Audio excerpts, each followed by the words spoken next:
Hi friends, welcome to Zeenath's world.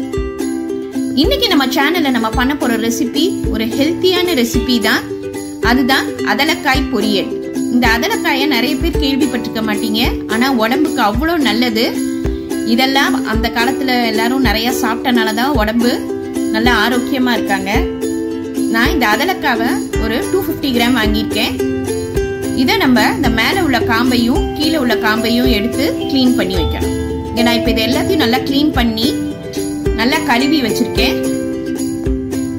இப்போ இதை நம்ம ஒரு பவுலில் போட்டு ஒரு அரை கிளாஸ் தண்ணி ஊற்றிக்கலாம்.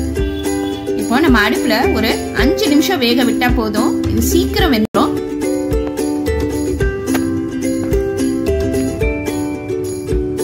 இப்போ நல்லா வெந்துருச்சு. இப்போ நம்ம அடுப்பு ஆஃப் பண்ணிடலாம்.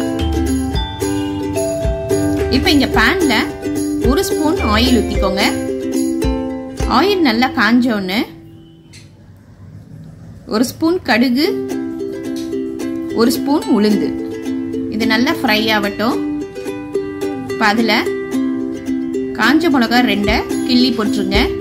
அது கூடவே பெரிய வெங்காயம் 1 கட் பண்ணி இதில் போட்டுடலாம்.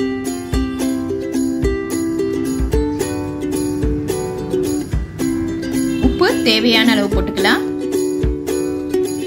இப்போ இதை ரொம்ப வதக்கணும்னு இல்லை, இப்போ லேசாக வதக்கிட்டு நம்ம காய போட்டோம்னா தான் நல்லா வதக்க போகிறோம் வெங்காயத்தை.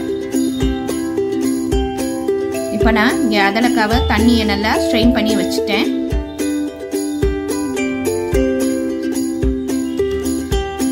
இப்போ நம்ம இந்த வேக வச்ச அதலக்காவை இதில் போட்டுடலாம். இப்போ இதை நம்ம சுருளை கிண்டதான் டேஸ்ட் சூப்பரா இருக்கும்.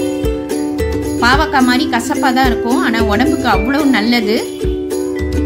வாரத்துல ஒரு தடவையாச்சும் நம்ம இதை சமையல சேர்த்துக்கணும். ஒரு மூடி போட்டு நம்ம 5 நிமிஷம் வேக விட்டு எடுத்துடலாம். டயபெட்டிக் பேஷண்ட்டுக்கு இது ரொம்ப நல்லது. வாரத்துக்கு ஒரு தடவையாச்சும் அவங்க எல்லாம் சாப்பிடணும். இதுல நிறைய புரோட்டீன், ஃபைபர்லாம் நிறைய இருக்கு. பாவக்காய் விட இதுல இருக்கிற நன்மை தான் ஜாஸ்தி. நிறைய பேர் இதை சமைச்சிருக்க கூட மாட்டீங்க. இது கிடைச்சிச்சுன்னா கண்டிப்பா வாங்கி பண்ணுங்க. இது ரொம்ப ஈஸியான ரெசிபி. இன்னைக்கே இதை ட்ரை பண்ணி பாருங்க. லைக் பண்ணுங்க, ஷேர் பண்ணுங்க, ப்ளீஸ் சப்ஸ்கிரைப் பண்ணுங்க, உங்க கமெண்ட் எனக்கு அனுப்புங்க. தேங்க்யூ.